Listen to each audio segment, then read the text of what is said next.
నమస్తే AP39 టీవీకు స్వాగతం. నేటి వార్త విశేషాలు.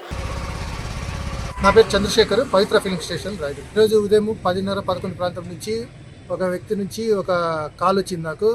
Rayadurg municipal commissioner, Rayadurg municipality నుంచి కాల్ చేస్తున్నాను. మీరు ఇంతవరకు ట్రేడింగ్ లైసెన్స్ రెన్యువల్ చేసుకోలేదు, సో ఇమీడియట్గా మీరు ట్రేడింగ్ లైసెన్స్ రెన్యువల్ చేసుకోకుంటే తగు చర్యలు తీసుకోబడతాయని బెదిరించినట్టుగా మాట్లాడారు. కొంచెం మేము కన్ఫ్యూజ్ అయిపోయి, సరే సార్ మేము ఫీజు కడతాము అంటే, మీరు ఇమీడియట్గా గూగుల్ పేలో చెల్లించండి, ఆపరేటర్ నెంబర్ చెప్తాను నేను, ఆ గూగుల్ పేకి అమౌంట్ సెండ్ చేస్తే మీకు వాట్సాప్ ద్వారా రిసిప్ట్ పెడతారు, మీరు ఇది నెక్స్ట్ నుంచి ఇట్లా రిపీట్ అయితే నేను ఒప్పుకొని ఈసారికి ఎక్స్క్యూజ్ చేస్తున్నానని బెదిరించినట్లు మాట్లాడారు.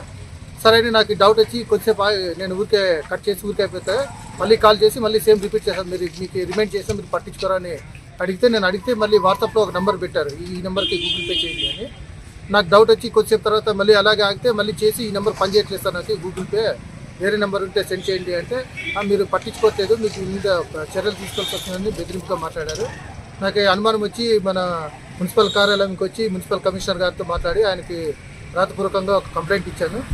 సో ఎవరు మోసపోకండి, ఫేక్ కాల్స్ అయితే వస్తున్నాయి. మన Rayadurg, especially Rayadurg municipality municipal commissioner Rayadurg municipality అని ట్రూ కలర్లో చూపిస్తుంది ఆ నెంబర్, ఆయన అలా ఫీడ్ చేసి ఉంచారు. కాబట్టి దయచేసి ఎవరు మోసపోకండి. రాయదుర్గం ప్రజలందరికీ నమస్కారం.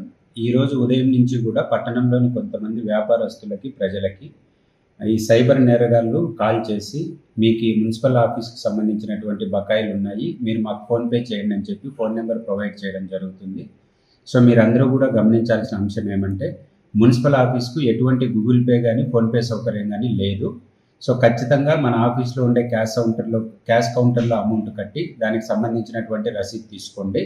అలాగే మా సంబంధిత అధికారులు మీ ఇంటి దగ్గరకు వచ్చి ట్యాక్స్ కలెక్షన్స్ అడిగినప్పుడు మాత్రమే వాళ్ళకి ట్యాక్స్ పే చేసి వాళ్ళ నుంచి రిసిప్ట్ పొందుతారని ఆశిస్తున్నాను. అలాగే ఇటువంటి సైబర్ నేరగాళ్ళు ఎటువంటి ఫోన్ చేసినా, ఏ బకాయిలు ఉన్నాయని కాల్ చేసినా కూడా మీరెవరూ కూడా రెస్పాండ్ అవ్వద్దండి. మున్సిపల్ ఆఫీస్ నుంచి అలాంటి కాల్స్ ఏవి కూడా రావు, జరగవు. సో దయచేసి దీన్ని అందరూ ప్రజలు గమనించుకొని దీనిపైన అప్రమత్తగా ఉండాలని అందరినీ కోరుకుంటున్నాను. Thank you.